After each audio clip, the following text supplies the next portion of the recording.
Hello दोस्तों, नमस्कार। मैं डी आर सारण आप सबका विजय एजुकेशन की इस ऑनलाइन क्लास में स्वागत करता हूं।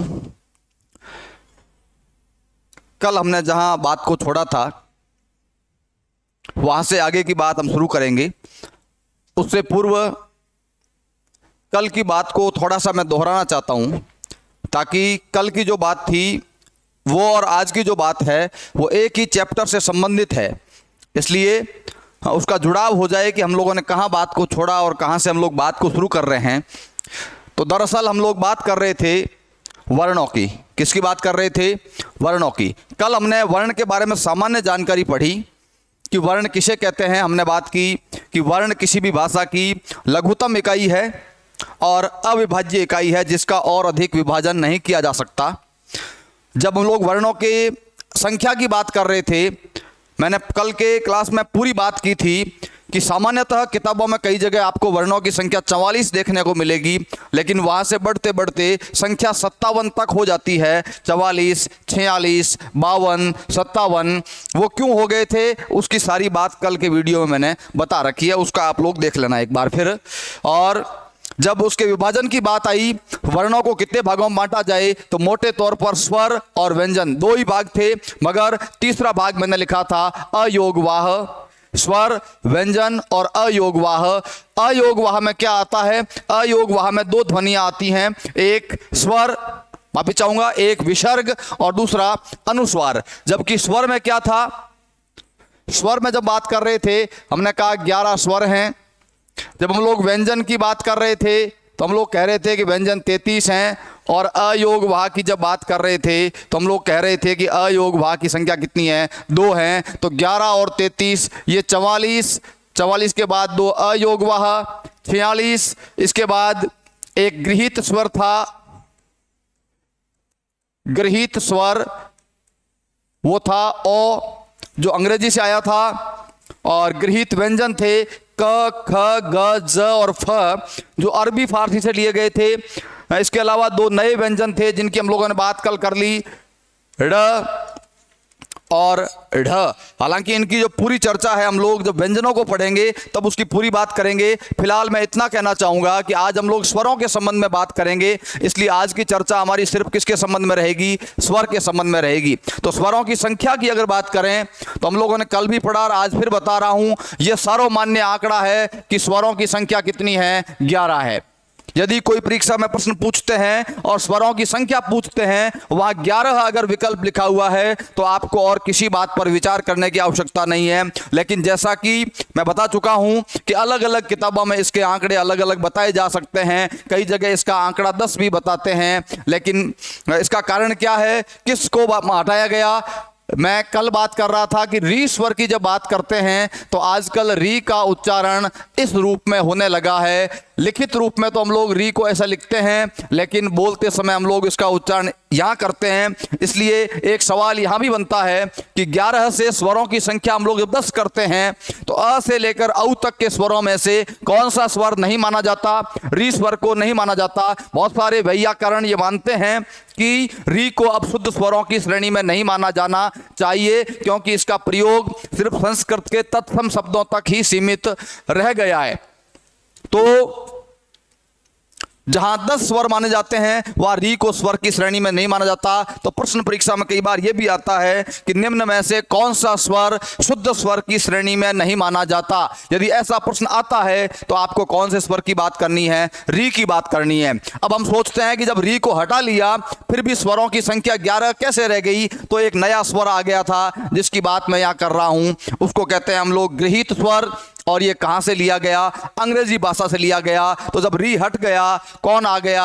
ओ आ गया। तो स्वरों की संख्या वो की वो 11 रह गई। लेकिन हम लोग जब स्वरों का जब पूरी तरह तथ्यात्मक अध्ययन करेंगे तो हम लोग री को भी नहीं छोड़ेंगे और हम लोग ओ को भी नहीं छोड़ेंगे। कुल मिलाकर हम लोग जब वर्गीकरण की बात करेंगे तो सारे स्वरों की बात करेंगे, अ से लेकर औ तक की 11 स्वर जिसमें री शामिल है, और गृहीत स्वर जो ओ है उसकी बात भी हम लोग साथ में करेंगे।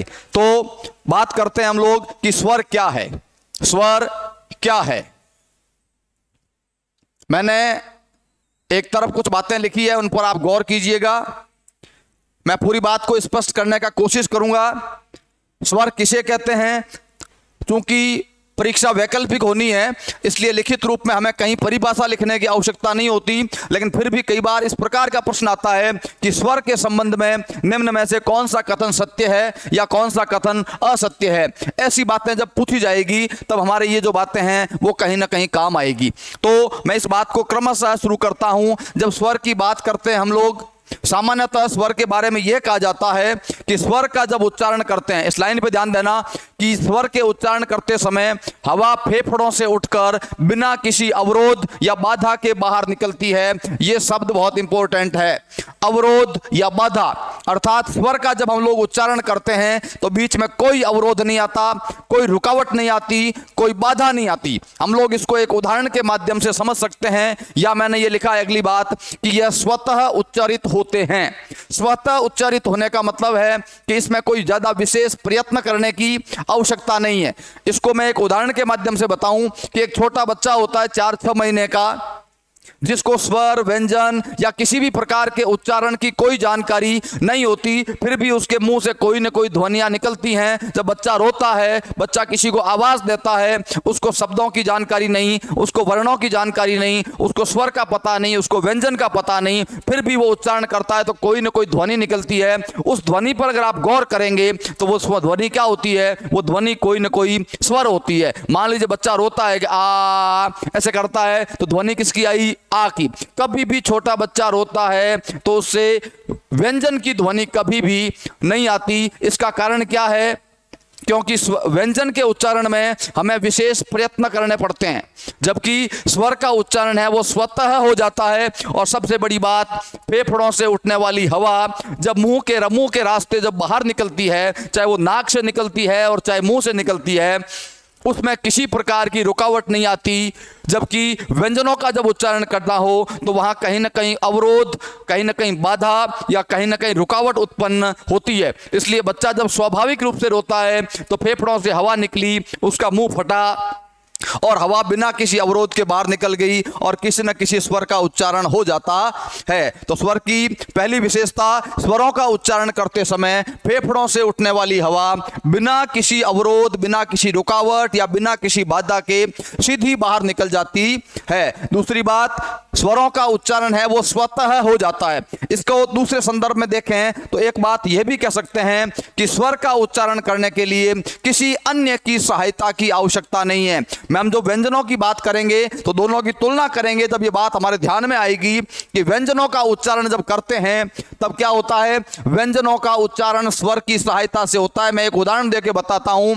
मैंने ये एक व्यंजन लिख दिया, क्या आप लोग इस व्यंजन का उच्चारण कर सकते हैं? मैं तो इसका उच्चारण नहीं कर सकता। यदि इस व्यंजन को मैं इस रूप में लिखूं तब तो इसका उच्चारण मैं कर सकता हूं। इसका उच्चारण कर सकता हूं कि क, लेकिन इसका उच्चारण हम लोग अगर क ऐसा करें तो गलत है। क्यों गलत है? क्योंकि इसमें अ है ही नहीं।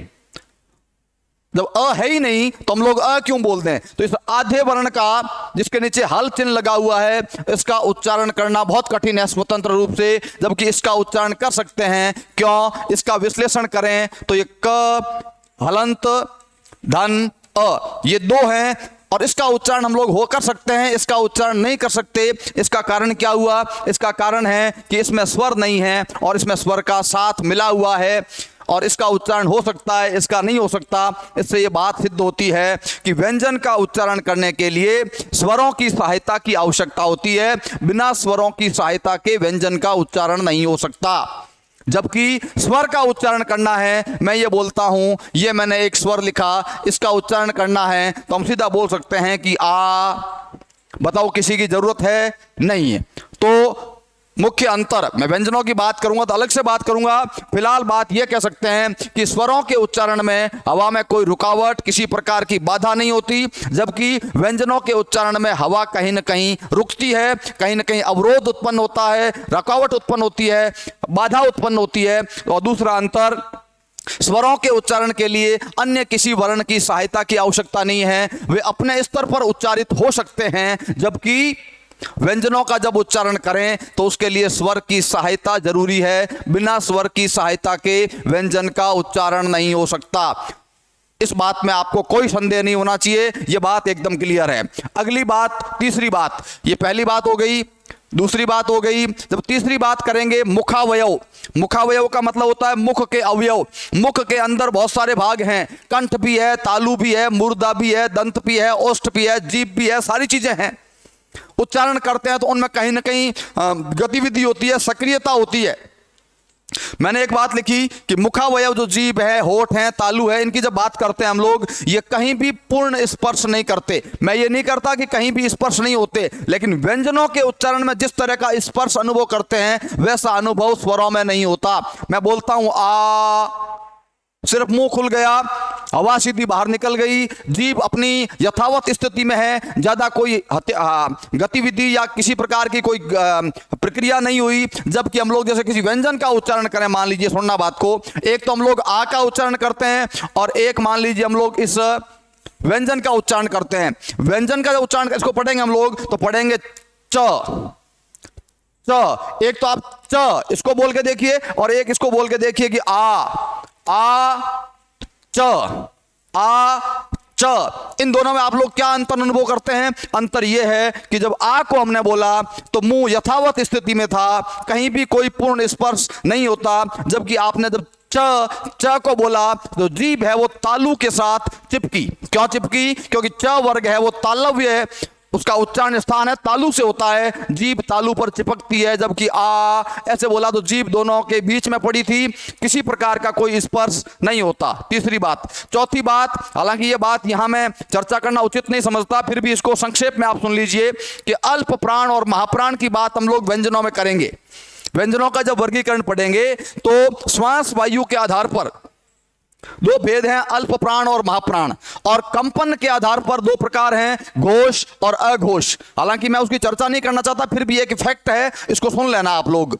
व्यंजनों के संदर्भ में अलग बात करेंगे, स्वरों की बात करें तो यह बहुत महत्वपूर्ण बात है कि सारे स्वर जो हैं वो क्या है? अल्प प्राण हैं, एक भी स्वर महाप्राण नहीं है। जबकि व्यंजनों के संदर्भ में बात करेंगे तो क्या होगा? व्यंजनों में कुछ व्यंजन है वो अल्प प्राण भी है और कुछ महाप्राण भी है, जबकि स्वर सारे हैं वो क्या है? अल्प प्राण है। घोष और अघोष की जब बात करें हम लोग तो सारे के सारे जो व्यंजन है वो क्या है? घोष है। ये दो शब्द याद रखने हैं, घोष को हम लोग सघोष भी कहते हैं। घोष और सघोष, स उपसर्ग लगा है, सघोष यानी घोष सहित, तो घोष कहें या सघोष कहें एक ही बात है, और दूसरा विकल्प है अघोष।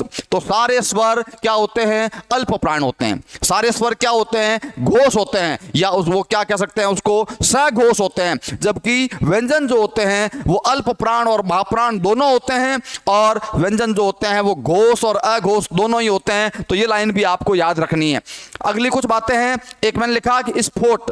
स्फोट का मतलब विस्फोट या झटका। जब हम लोग व्यंजन का उच्चारण करते हैं तो कहीं ना कहीं झटका लगता है। झटका कैसे लगता है? अभी मैंने च का उच्चारण किया था, च, क्या हुआ? जीभ तालु से चिपकी, हवा रुकी, जीभ वहां से हटी, हवा निकली, च का उच्चारण हुआ। लेकिन ना तो जीभ कहीं स्पर्श करती है, ना कहीं हवा रुकती है, फेफड़ों से उठी सीधे बाहर आ गई, इसलिए यहां पर किसी प्रकार का झटका नहीं लगता, कोई विस्फोट नहीं होता। अगली बात, स्वर जो होते हैं वो स्वतंत्र होते हैं, स्वर जो होते हैं वो स्वाधीन होते हैं, जबकि व्यंजन होते हैं वो पराधीन होते हैं, और व्यंजन जो होते हैं वो परतंत्र होते हैं। स्वाधीन और स्वतंत्र इस अर्थ में हम लोग कह सकते हैं कि इसका उच्चारण करने के लिए ये किसी की सहायता के मोहताज नहीं होते। ये बात मैं पहले कर चुका हूं। और लास्ट बात, स्वर जो होते हैं उनका लगातार उच्चारण हो सकता है। लगातार का मतलब निरंतर उच्चारण हो सकता है। निरंतर उच्चारण से क्या मतलब है? यह मतलब है कि जैसे आपको आ बोलना है तो आपको बोलते जाइए, आ लंबा करते जाइए, कोई दिक्कत नहीं है। लेकिन आप क है, मान लीजिए क को आप बोलेंगे तो आप क, अब आपको लगता है कि लंबा उच्चारण तो क का भी हो गया, लेकिन आप जब क का उच्चारण करेंगे तो क का निरंतर उच्चारण नहीं हो रहा है। क का बिना स्वर के उच्चारण तो हो ही नहीं सकता। और जब हम लोग क का ऐसा लंबा करते हैं तो उच्चारण क का नहीं हो रहा लंबा, किसका हो रहा है?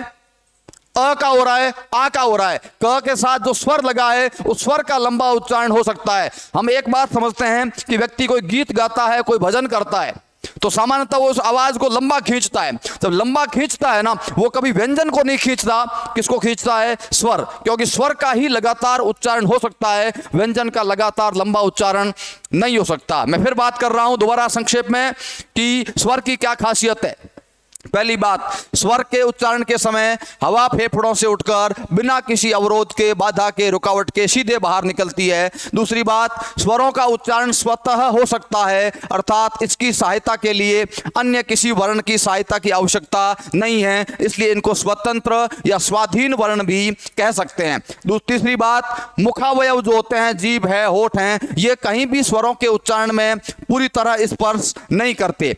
ये सारे स्वर अल्प प्राण होते हैं और सारे स्वर घोष या सघोष होते हैं। इसमें हवा रुकती नहीं, जीभ कहीं चिपकती नहीं और ना कहीं विस्फोट या झटका लगता है, ऐसा कुछ भी नहीं होता। स्वरों का उच्चारण लगातार लंबा किया जा सकता है, जबकि व्यंजनों में ऐसा संभव नहीं है। व्यंजनों में ये सारी बातें जो होगी वो इसके विपरीत होगी। उसकी पूरी बात हम लोग व्यंजनों के समय करेंगे। तो यहां पर फिलहाल इतना ही है कि स्वर के संबंध में खास खास जो बातें हैं, ये बातें आपके कहां काम आएगी? जब कथन की सत्यता और असत्यता के प्रश्न जब आएंगे, तब ये चीजें आपके काम आने वाली हैं।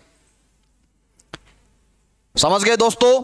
मैं आगे चलता हूं, अगली बात करते हैं। अभी हमने समझा कि स्वर क्या है, स्वर की क्या विशेषता है। अब हम बात करते हैं स्वरों के वर्गीकरण की। यह बहुत महत्वपूर्ण बात है। स्वरों के वर्गीकरण की बात करते हैं।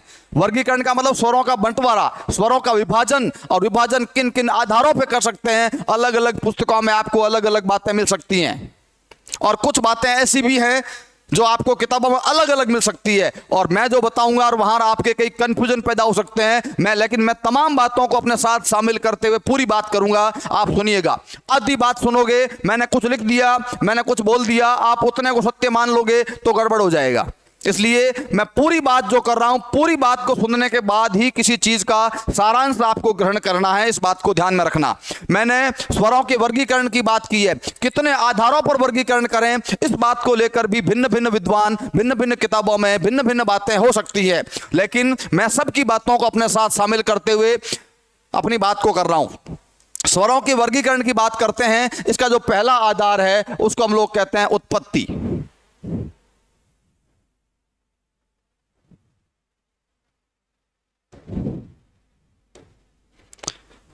पहला आधार क्या है? उत्पत्ति। उत्पत्ति का मतलब उत्पन्न होना, पैदा होना, किस प्रकार ये अस्तित्व में आए। उत्पत्ति के आधार पर जब हम लोग स्वरों के वर्गीकरण की बात करते हैं तो कितने भेद हैं? 2 भेद हैं। उत्पत्ति के आधार पर स्वर के 2 भेद हैं। बात को सुनिएगा, कौन कौन से स्वर हैं? नंबर 1 मूल स्वर और नंबर 2 संधि स्वर। मैं कह रहा हूं मूल का अर्थ यह होता है कि जिसका विभाजन नहीं हो सकता, वो मूल है।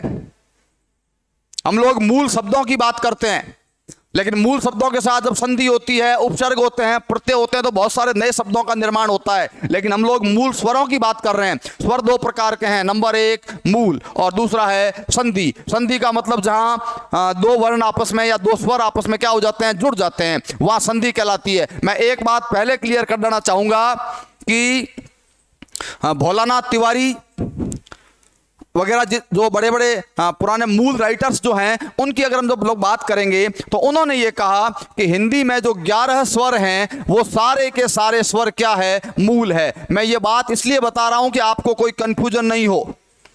2 बातें हो रही है। एक तरफ तो मैं ये कह रहा हूं कि हिंदी के सारे जो स्वर हैं वो क्या है? मूल। 11 स्वर है, 11 के 11 क्या है? मूल है। यानी कि एक भी संयुक्त या संधि स्वर नहीं है। लेकिन फिर मैं ये बात क्यों कर रहा हूं? मैं संधि के संदर्भ में अगर बात करें, तथ्यात्मक जब बात करेंगे, तब बात क्या होगी कि मूल स्वर तो वो हो सकते हैं जिनका विभाजन नहीं होता। और ये मूल स्वर इसलिए बताए गए 11 क्योंकि ये स्वर आपस में इनका उच्चारण स्थान की अगर बात करेंगे हम लोग जब, या इनके उच्चारण के समय मुंह के आभ्यंतरिक जो प्रयत्न होंगे, इन प्रयत्नों को लेकर भी भिन्नता है, इसलिए इन सबको स्वतंत्र मूल स्वर माना गया। इस बात को ध्यान में रखना है आपको। लेकिन जब उत्पत्ति के आधार पर, संधि के आधार पर जब इनके विश्लेषण करेंगे, तब बात ध्यान में आएगी कि ये 4 स्वर जो हैं अ, ई, उ और री, ये चारों स्वर क्या है? मूल स्वर है। आप स्पष्ट समझ सकते हैं कि अ, ई, उ, री, इनका आप लोग विभाजन नहीं कर सकते, इनके आप लोग खंड नहीं कर सकते। तो जिनके खंड नहीं कर सकते वो क्या है, मूल स्वर हैं। मूल स्वरों की संख्या कितनी है, 4 है। अ, ई, उ और री, ये चारों ही क्या है, मूल स्वर हैं। और पीछे कितने बचे, 7। वो 7 क्या है, संधि स्वर है। संधि स्वर का अर्थ है जो दो स्वरों को मिला करके बने हैं, दो स्वरों को मिला करके बने हैं। और बाकी जो बच गए सारे, आ, ई, उ, ए, ऐ, ओ, औ, ये 7 स्वर जो है वो क्या कहलाते हैं, संधि कहलाते हैं। अब संधि स्वरों को भी हम लोग 2 भागों में बांटे हैं अगर, तो क्या हो जाता है, 3 स्वर ऐसे हैं जो दीर्घ हैं और 4 स्वर ऐसे हैं जो मिश्रित है या संयुक्त है। प्रश्न पूछने का कोई निश्चित मानदंड नहीं है। परीक्षा में प्रश्न पूछने वाला सतही प्रश्न पूछ सकता है और कई बार बहुत गहराई का प्रश्न भी पूछ सकता है। इसलिए सारी बातों का जानकारी हमें होनी चाहिए, क्योंकि पेपर बनाने वाला व्यक्ति है वो न मालूम कौन सी बात को सही मानता हो। मैं एक तरफ तो ये कह रहा हूं कि सारे स्वर मूल हैं, जबकि दूसरी तरफ मैं ये कह रहा हूं कि उत्पत्ति के आधार पर और संधि के संदर्भ में अगर बात करेंगे तो स्वरों के 2 वर्गीकरण होंगे। क्यों, क्योंकि कुछ स्वर ऐसे हैं जिनका विभाजन नहीं हो सकता, वो 4 हैं। बाकी जो स्वर है उनका विभाजन हो सकता है। हम संधि पढ़ेंगे तो पूरी बात करेंगे। एक बार आपको इतना समझना है कि दीर्घ स्वर कितने हैं। संधि की बात करें तो कितने स्वर हैं, 7। लेकिन संधि में भी अगर इसको 2 भागों में बांटे हैं तो 3 स्वर ऐसे हैं जो क्या है, दीर्घ है। अभी दिक्कत आएगी, मैं अगला वर्गीकरण जब पढ़ूंगा तब मैं कहूंगा कि दीर्घ स्वर कितने हैं, 7 है। लेकिन उच्चारण की दृष्टि से अलग बात है। उच्चारण की दृष्टि से दीर्घ होना अलग बात है और संधि की दृष्टि से दीर्घ होना अलग बात है। इसलिए मैं बार बार एक बात कहता हूं कि ऑब्जेक्टिव एग्जाम जितने भी होते हैं उनमें किसी भी प्रश्न का आपको उत्तर लिखना हो तो पूर्व निर्धारित उत्तर काम नहीं आता, बल्कि उत्तर इस बात पर निर्भर करता है कि उस प्रश्न के 4 विकल्प क्या दिए हुए हैं। आपको हमेशा प्रश्न के 4 विकल्पों को ध्यान से देखना चाहिए, तभी आपके बात समझ में आएगी कि उसका उत्तर क्या है। चारों में से सर्वाधिक जो उपयुक्त विकल्प है उसको आपको चुनना है।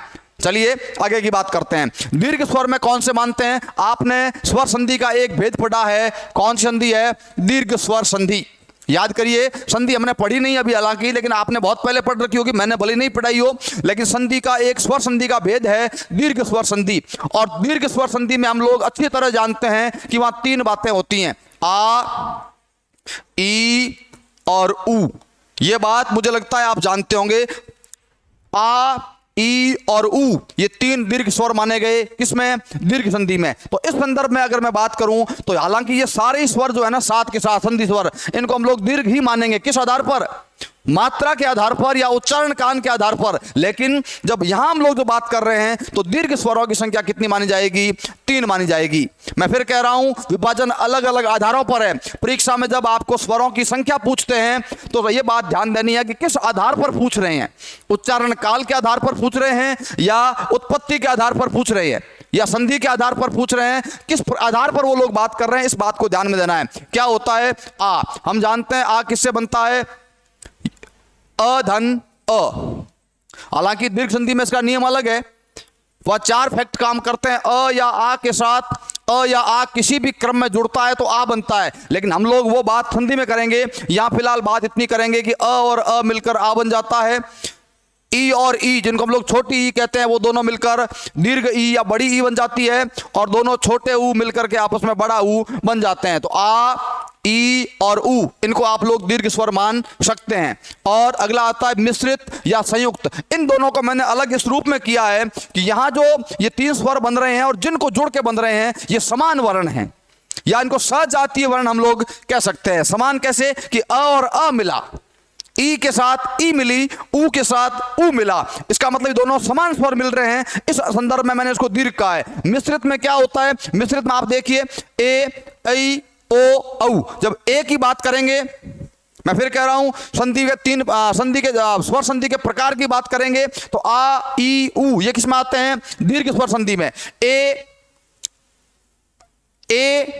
और ओ ये दोनों किसमें आते हैं, गुण संधि में। और ऐ और औ ये दोनों किसमें आते हैं, ये वृद्धि संधि में आते हैं। दोस्तों ये बात आपको ध्यान में रखनी है कि दीर्घ स्वर संधि में 3 स्वर होते हैं, आ, ई, ऊ। गुण में 2 होते हैं, ए, ओ। और वृद्धि में होते हैं ऐ और औ। जब इनके विश्लेषण की बात करें तो अ किससे बनता है, अ के साथ ई जुड़ने से। हालांकि पूरा नियम अ या आ के साथ ई या ई किसी भी रूप में जोड़ेंगे तो ए बनेंगे, लेकिन यहां हम लोग जो बात करेंगे तो अ धन ई, ए किससे बनेगा? अ धन ए। ओ किससे बनेगा? अ धन उ। अ के साथ ई जुड़ करके ए बनता है, अ के साथ उ जुड़ के ओ बनता है। ये गुण संधि का नियम है।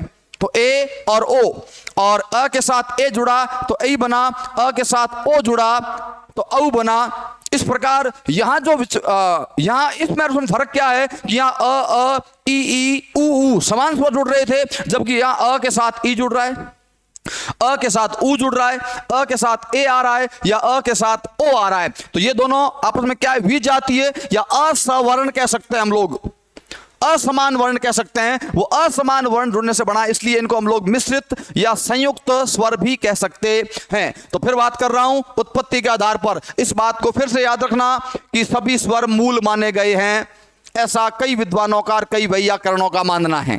तो ये बात भी ध्यान में रखनी है। फिर भी हम लोग संधि के संदर्भ में उत्पत्ति की बात करें तो 4 स्वर मूल है, अ ई उ और री। इसलिए क्यों? क्योंकि इनका विभाजन नहीं हो सकता, जबकि बाकी वाले 7 स्वर क्या है? संधि स्वर है। संधि स्वर इसलिए हैं क्योंकि ये दो स्वरों को मिला करके बने हैं। और इसमें अगर विभाजन करें हम लोग, जो समान स्वरों को मिलाकर बनते हैं वो 3 आ, ई और उ, इनको हम लोग दीर्घ कह सकते हैं। 2 असमान स्वरों को मिलाकर के जो बनते हैं उनको हम लोग मिश्रित या संयुक्त कह सकते हैं। तो मूल स्वर 4, संधि स्वर 7, दीर्घ स्वर 3 और मिश्रित स्वर कितने? 4। हालांकि आंकड़ों का कोई सवाल नहीं है, आंकड़ों के प्रश्न बहुत कम पूछ जाते हैं, फिर भी आपको डिटेल में पूरी बात जानकारी रखनी है। मैं अगले वर्गीकरण की जब बात करूंगा फिर आपके एक कंफ्यूजन पैदा होगा, लेकिन मैं दोनों का तुलनात्मक रूप से आपको बताऊंगा कि किस स्थिति में आपको क्या देखना है। अगली बात करते हैं दोस्तों। अगली बात है मात्रा के आधार पर। हम लोग स्वर को सामान्यतः मात्रा कहते हैं, लेकिन मात्रा का वास्तविक अर्थ क्या होता है? मात्रा का वास्तविक अर्थ होता है उच्चारण काल। उच्चारण का मतलब उसको बोलना, उसका उच्चारण करना, और काल का मतलब होता है समय।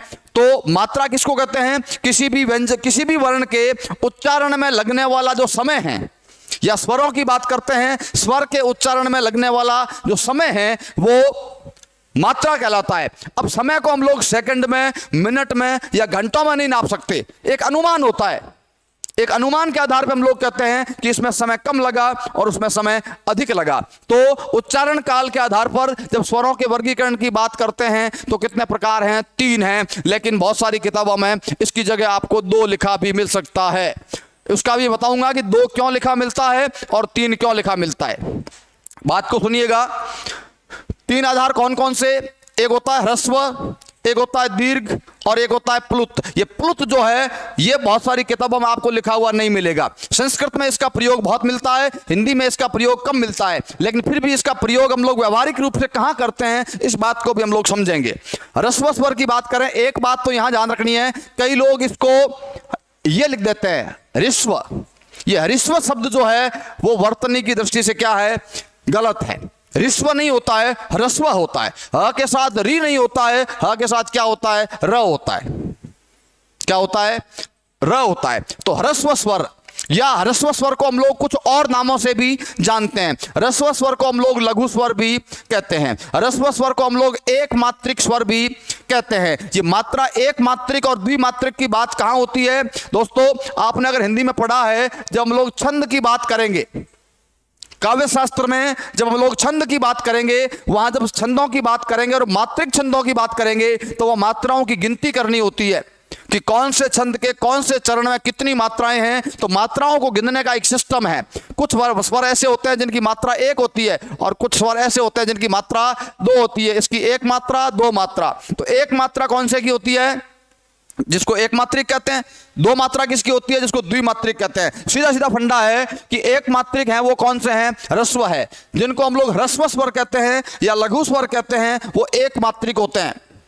और दूसरा होता है दीर्घ। दीर्घ स्वर को हम लोग गुरु स्वर भी कहते हैं और इसको द्विमात्रिक स्वर भी कहते हैं। कुल मिलाकर ह्रस्व स्वर कितने हैं? 4 और दीर्घ स्वर कितने हैं? 7। मैं फिर बात कर रहा हूं, ये आंकड़ा पिछले वर्गीकरण में अगर हम लोग जाएंगे तो वो की वो बात आएगी। मैं तो फिर बता रहा हूं एक बार आपको। यहां देखिए आप लोग, मूल स्वर कितने थे? 4। संधि स्वर कितने थे? 7। 4 7 11। और जब अगली जब बात करते हैं, यहां भी देखिए आप लोग, ह्रस्व स्वर कितने हैं 4 और दीर्घ स्वर कितने हैं 7। इससे एक बात आपको यह अंदाजा लगता है कि वहां मैंने मूल स्वर लिखा था, तो जो मूल स्वर हैं वही ह्रस्व स्वर हैं, वही लघु स्वर हैं और वही एक मात्रिक स्वर हैं। उत्पत्ति के आधार पर मैंने उनको मूल कहा था, जबकि उच्चारण काल के आधार पर, मात्रा के आधार पर मैं उसको ह्रस्व या लघु या एक मात्रिक कह रहा हूं। लेकिन वो के वो हैं 4, उसमें भी सेम थे, इसमें भी सेम है। इसलिए इन चारों को आप एक साथ जोड़ के भी देख सकते हैं कि ह्रस्व, लघु, एक मात्रिक और मूल, इनकी चारों में से किसी की भी बात करेंगे तो 4 स्वर होंगे, अ, ई, उ और री। जबकि यहां जिसकी बात की हमने, वहां क्या लिखा था, वहां लिखा था संधि स्वर। तो संधि स्वर की जगह हमने यहां क्या लिखा है, दीर्घ स्वर, गुरु स्वर या द्विमात्रिक स्वर। इसलिए संधि, दीर्घ, गुरु और द्विमात्रिक, ये एक ही बात है। और वो के वो 7 स्वर यहां पर भी आते हैं। अब एक बात आपके कंफ्यूजन ये हो रही है कि मैंने यहां दीर्घ स्वर की बात लिखी तो मैंने दीर्घ को 7 लिख दिया, और वहां जब मैंने दीर्घ को लिखा था तो कितना लिखा था दोस्तों, मैंने दीर्घ का 3 लिखा था, क्योंकि संधि स्वर को हमने 2 भागों में बांट दिया। वो अलग बात है, संधि के संदर्भ में हम लोग बात कर रहे थे, और समान स्वर्णों, समान वर्ण और असमान व्यंजनों स्वरों की बात कर रहे थे कि यहाँ समान स्वर जुड़ते हैं और यहाँ असमान स्वर जुड़ते हैं। इस आधार पर भेद हो सकता है, आपको कहीं कंफ्यूज होने की आवश्यकता नहीं है।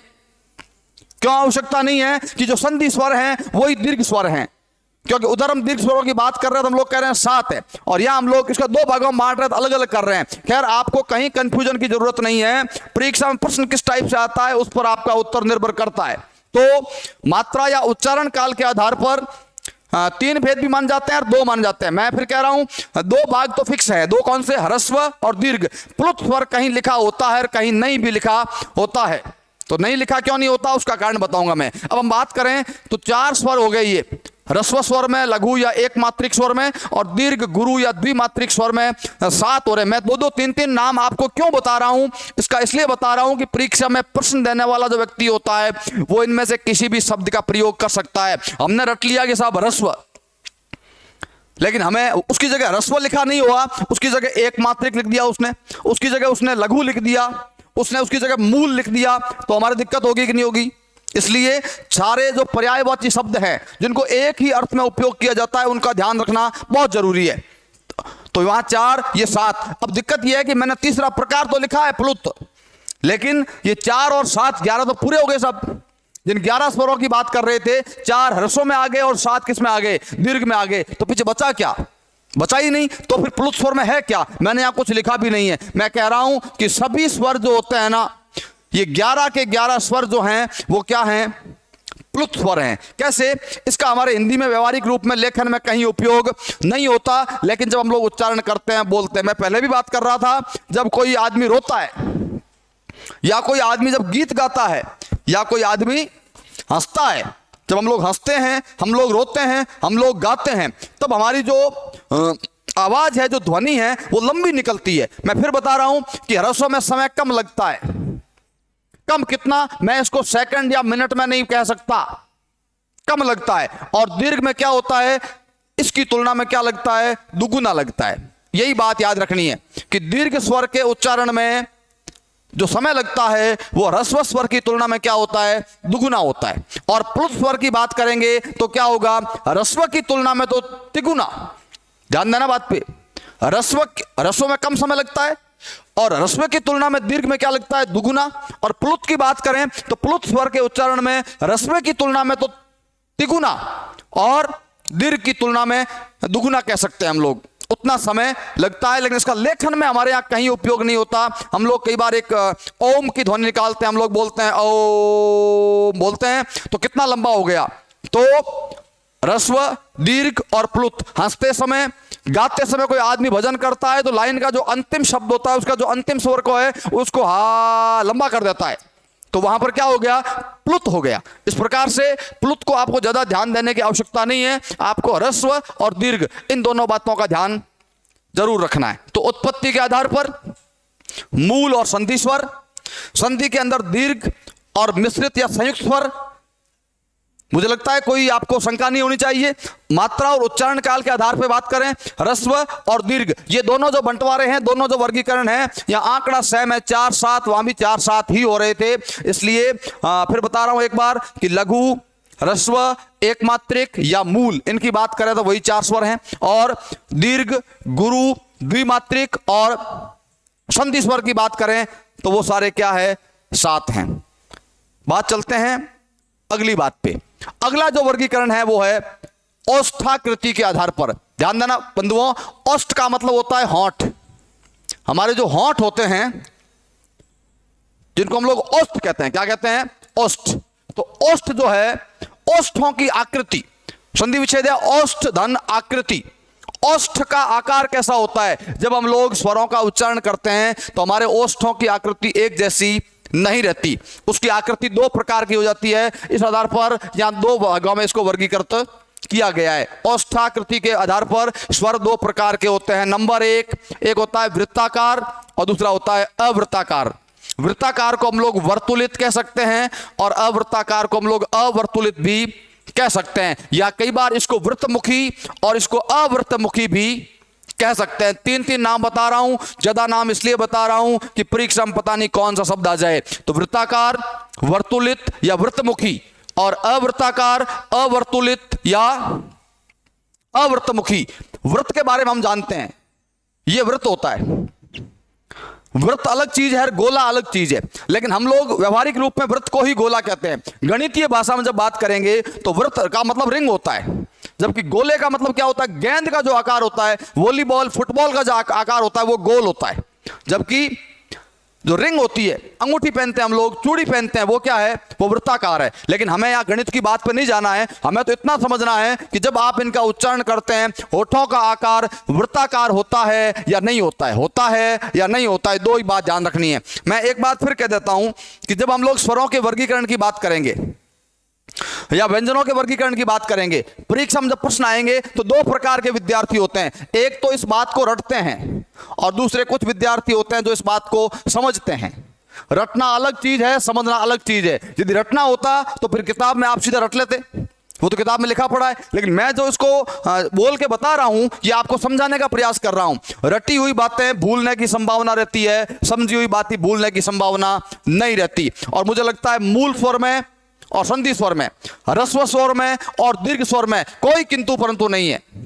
आपके समझ में आ गया? अब इस बात को आप लोग क्या समझेंगे, तो ध्यान रखना बात को। आप इनका उच्चारण करके देखो। आप लोग बोलो अ, आ, ई, उ, बोलते जाइए इनको। बोलते समय आप अपने होठों के आकार पर गौर कीजिए कि आपके होठों का आकार किस प्रकार हो रहा है,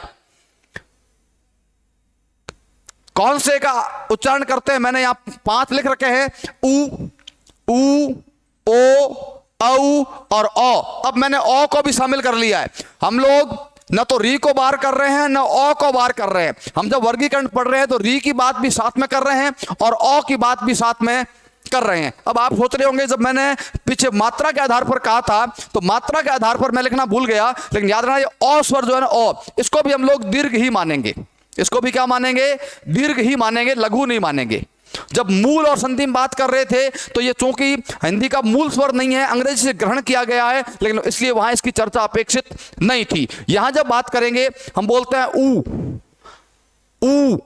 ओ। जब ऊ और ओ का उच्चारण आप लोग करते हैं तो क्या होता है, होठ का आकार जो होता है वो वृत्ताकार हो जाता है। तो 4 हैं, ऊ, ओ, औ और अ। इन 5 का जब आप उच्चारण करते हैं तो होठों का आकार क्या हो जाता है, वृत्ताकार हो जाता है। मैं फिर कह रहा हूं, रटने की आवश्यकता नहीं है। ऊ, ओ, औ, अ। इन 5 के उच्चारण में होठों का आकार कैसा हो रहा है, वृत्ताकार हो रहा है। इसलिए 5 स्वर जो है वो क्या है, वृत्ताकार हैं, वृत्तमुखी हैं, या इनको वर्तुलित हम लोग कह सकते हैं। और दूसरी बात अवृत्ताकार। मैं फिर कह रहा हूं, जहां 2 विकल्प हो उसमें से एक अगर आपको याद रह जाए तो दूसरे को याद करने की जरूरत नहीं है, क्योंकि जब जितने स्वर है वो हमारी जानकारी में है और हमने कह दिया कि साहब ये 5 स्वर जो हैं वो वृत्ताकार हैं, तो जो बाकी बचेंगे वो क्या होंगे, अवृत्ताकार होंगे, अवर्तुलित होंगे, अवर्तमुखी होंगे। दोनों विकल्प याद करने की आवश्यकता नहीं। जब वर्गीकरण पढ़ेंगे एक को याद कर लो, शेष जो बचेंगे अपने आप दूसरे विकल्प के रूप में ही आ जाएंगे। तो अ, आ, ई, ए, ऐ, री, ये सभी जो हैं वो अवर्तमुखी हैं या फिर अवृत्ताकार मान जाते हैं। मुझे लगता है ये वर्गीकरण बहुत आसान है। औष्ठाकृति के आधार पर आप इसको बोल करके, इसका अभ्यास करके, परीक्षा में कोई भी प्रश्न आ गया कि निम्न में से कौन सा स्वर वृत्ताकार है या कौन सा अवृत्ताकार है, आपको रटने पर जाने की आवश्यकता नहीं है। आप धीरे से उसको बोल के देख लेना, उच्चारण करने से आपको पता लग जाएगा कि वो वृत्ताकार है या अवृत्ताकार है। ठीक है दोस्तों, इस बात को आप लोग घर बैठ कर अभ्यास करोगे और अभ्यास करोगे तो आपको रटने की कोई आवश्यकता नहीं है। चलते हैं अगली बात पे। चौथा जो वर्गीकरण का आधार है वो है मुंह में जीवा की स्थिति के आधार पर। जीवा मतलब जीभ। और मैं बता देता हूं, हमारे बोलने में सबसे अधिक महत्वपूर्ण भूमिका किसी की होती है तो वो जीभ की होती है। हमारे मुंह में, हम कोई आदमी जब ज्यादा बोलता है, कोई आदमी, कई लोगों की ज्यादा बोलने की आदत होती है, तो कई बार हमें कोई धमकाता है कि चुप रहे, नहीं तो जुबान खींच लूंगा, या कहता है कि जुबान काट लूंगा, जुबान काट लूंगा, जुबान खींच लूंगा। ऐसा क्यों कहता है वो ऐसा इसलिए कहता है कि बोलने में सबसे अधिक योगदान किसका होता है? जीभ का होता है। जीभ काट लो, वो बोल ही नहीं पाएगा। इसलिए जीभ की जो स्थिति है, जीभ की जो स्थिति है हमारे लिए, जब हम लोग किसी स्वर का उच्चारण करते हैं तो जीभ किस कंडीशन में रहती है। जीभ का जो व्यवहृत भाग है, व्यवहृत का मतलब होता है व्यवहार में या काम में आने वाला भाग, जीभ का कौन सा हिस्सा अधिक काम में आ रहा है, उसके आधार पर हमने वर्गीकरण किया है। और कितने आधार किए हैं? 3 किए हैं। मैं फिर कह रहा हूं, जीभ को 3 हिस्सों में बांटा जाएगा। यह मान लीजिए आपकी जीभ है, इस जीभ का 3 भाग हम लोग ऐसे करेंगे। ये अगला सिरा है, इसको हम लोग कहेंगे अग्र, इसको क्या कहेंगे हम लोग? इसको कहेंगे मध्य, और इसको कहेंगे पश्च। जीभ के हम लोगों ने 3 हिस्से कर दिए। अग्र का मतलब अगला भाग, ये जो भाग है यहां अगला भाग, इसको अग्र भाग कहेंगे। बीच का भाग उसको मध्य भाग कहेंगे, और पीछे का भाग जो है उसको क्या कहेंगे? पश्च। तो मुंह में जीवा की स्थिति के आधार पर 3 प्रकार हैं, अग्र, मध्य और पश्च। शाब्दिक रूप से स्पष्ट है, अग्र मतलब अगला, मध्य मतलब बीच वाला, और पश्च का मतलब पीछे वाला भाग। तो आप इनका उच्चारण, इनको भी आप लोग रटेंगे नहीं, इनका भी उच्चारण करके आप लोग इसको अनुभव करो, तो रटने की आवश्यकता नहीं पड़ेगी। एक तो ये बात अच्छी तरह याद कर लो आप लोग, ये सबसे इंपॉर्टेंट बात है। जब हम लोग मुंह में जीभ की स्थिति के आधार पर बात करेंगे तो ये सबसे महत्वपूर्ण बात है। इसको तो आप अलग से याद ही कर लो, अभ्यास को छोड़ो, आप लोग याद कर लो। क्या याद कर लोगे? कि अ एकमात्र ऐसा स्वर है, अ एकमात्र ऐसा स्वर है जो जीवा की स्थिति के आधार पर क्या है? मध्य स्वर है। ये इस बात को रटना है, परीक्षा में बहुत बार पूछा गया कि जीवा की स्थिति के आधार पर कौन सा स्वर मध्य है, मध्य स्वर कौन सा है? तो मध्य स्वर एक ही है, और वो कौन सा है? अ है। ठीक है दोस्तों, अगली बात ऐसा करना 3 है ना। मैंने कहा जब वर्गीकरण 2 भागों में हो तब आप एक को रट लो। यदि आपको समझ में नहीं आए, पहली बात तो मैं कह रहा हूं रटना है ही नहीं, आप उसको समझ लो। समझ नहीं सकते, अगर मान लीजिए समझ में ठीक से नहीं आया तो फिर हम उसको याद करते हैं। तो 2 भाग है तो 1 याद कर लो, 3 है तो 2 भाग याद कर लो, तीसरे को याद करने की आवश्यकता नहीं है। तो इसमें एक बात तो याद कर लेनी है कि मध्य स्वर कौन सा है? मध्य स्वर अ है, मध्य स्वर अ है। और फिर आप अग्र को देख लो, एक बोल के देखिए आप लोग, अ ऐसा बोलते हैं ना, तो जीभ बिल्कुल सामान्य स्थिति में रहती है। मध्य का मतलब जीभ है वो सामान्य स्थिति में रहती है। जबकि आप बोलेंगे ई बोलते ही क्या हुआ? ई बोलते ही जीभ आगे आ गई। जीभ का जो अगला हिस्सा है ठेठ दांतों के पास, दांतों के नजदीक आ गया। मैं नहीं कह रहा हूं कि स्पर्श कर रहा है, लेकिन अ बोल रहे थे तो जीभ मुंह के बिल्कुल बीचों बीच थी। जबकि जब आप ई बोले तो जुबान कहां आ गई? आगे आ गई, तो ये अग्रस्वर हो गया। जबकि बोलते हैं ऊ बोलना, ऊ बोलते जीभ क्या चली गई? पीछे चली गई। आप बोलो आ, जब आ बोलते हैं, जब आप लोग ऊ बोलते हैं तो जीभ कहां चल जाती है? पीछे। तो ई ए ऐ री, ई ए ऐ और री। मैं जब उच्चारण स्थान की बात करूंगा तो आधी बात फिर वहां समझ में आएगी। एक बार आप ये देखिए, ई ए ऐ री, इनका उच्चारण करके आप देखना, जीभ जो है उसका अगला भाग जो है वो ठेठ दांतों के पास आ जाता है, तो इसलिए इसको हम लोग क्या कहेंगे, इनको अग्रस्वर। और मध्य स्वर एकमात्र है, वो कौन सा है, अ है, और बाकी जो बचे आ, उ, ओ, औ, अ, ये सभी क्या है, पश्च स्वर है। फिर कह रहा हूं पश्च स्वर को आप रटने की छोड़ दो, आप उसको, जो बचेंगे वो सारे क्या है, पश्च है। तो इतनी बात याद रखनी है, मध्य स्वर कौन सा है, अ। और ई, ए, ऐ, री, इनको आप बोल के अभ्यास कर लेना, ये अग्र स्वर है, और बाकी जो बच्चे वो सारे पश्च स्वर हैं। मैं समझने की बात इसलिए कह रहा हूं कि जब हम लोग स्वरों के वर्गीकरण की बात कर रहे हैं, मैं चौथे आधार पर आ गया हूं, लेकिन वर्गीकरण के इससे अधिक और भी कुछ आधार हो सकते हैं। तो एक बार हम पढ़ते हैं तो हमारे समझ में आता है, लेकिन दूसरा पढ़ा, तीसरा पढ़ा, चौथा, पांचवा, छठे पे ऐसे गए ना, छठे पे जाते हैं तो पहले वाला हमारा सारा मामला क्या हो जाता है, गोलमाल हो जाता है। और बात समझ में आ गई तो कुछ भी गोलमाल नहीं होगा। आप इसको बैठ के ठीक से अभ्यास करना, और अभ्यास नहीं हो सके तो फिर आपको जहां दो विकल्प है वहां एक को याद कर लो, और जहां तीन है तो वहां दो को याद कर लो। तो मुझे लगता है पहला, उत्पत्ति के आधार पर कोई शंका नहीं होनी चाहिए, मूल और संधि। मूल 4 हैं और संधि 7 हैं। मूल वो हैं जिनका विभाजन नहीं हो सकता, संधि वो हैं जिनका विभाजन हो सकता है। संधि में 3 मैंने दीर्घ बताए थे और 4 मिश्रित या संयुक्त बताए थे। दूसरी बात की हमने मात्रा के आधार पर, उच्चारण काल के आधार पर, उनको भी 2 भागों में बांटा था, ह्रस्व, लघु या एकमात्रिक, या उनको मूल कहते हैं। वो जो मूल स्वर थे वही ह्रस्व हैं, वही एकमात्रिक हैं और वही लघु हैं। अ, ई, उ और री 4।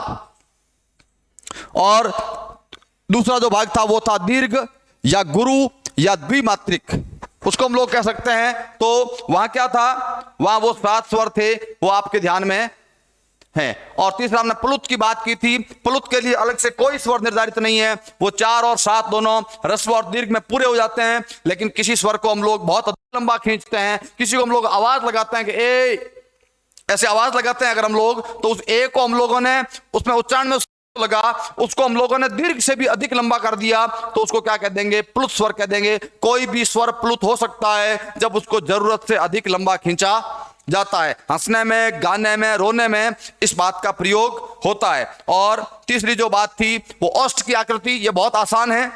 औष्ठ अगर वृत्ताकार हो जाते हैं तो वृत्ताकार हैं, वृत्तमुखी हैं, वर्तुलित हैं, और जहां वृत्ताकार नहीं होते वहां अवृत्ताकार, अवर्तमुखी या अवर्तुलित कहते हैं। बहुत आसान है। उ, ओ, औ, अ, इन 5 में वृत्ताकार स्थिति है और बाकी वाला वृत्ताकार स्थिति नहीं है। और चौथी बात थी जीवा की स्थिति। फिर दोबारा लास्ट बता रहा हूं कि मध्य में अ है, ई, ए, ऐ और री, इनको आप बोलोगे तो जीभ का अगला भाग सक्रिय रहता है, उसकी स्थिति आगे आ जाती है, इसलिए इनको हम लोग अग्र कहते हैं। और जो मध्य और अग्र को छोड़कर बाकी जो बचते हैं वो सारे क्या है, पश्च स्वर हैं। तो दोस्तों मैं फिर एक बार स्वरों की बात कर रहा था, तो स्वरों में कौन कौन सी बातें हो गई देखिए। ये तो थी स्वर के बारे में सामान्य विशेषताएं, ये स्वरों का वर्गीकरण। स्वरों के वर्गीकरण के हमने 4 आधार पढ़ लिए, लेकिन स्वरों का वर्गीकरण अभी पूरा नहीं हुआ। स्वर के वर्गीकरण से संबंधित शेष जो बातें हैं, कुछ और महत्वपूर्ण बातें हैं, बहुत ज्यादा महत्वपूर्ण बातें हैं, उनकी हम लोग कल चर्चा करेंगे।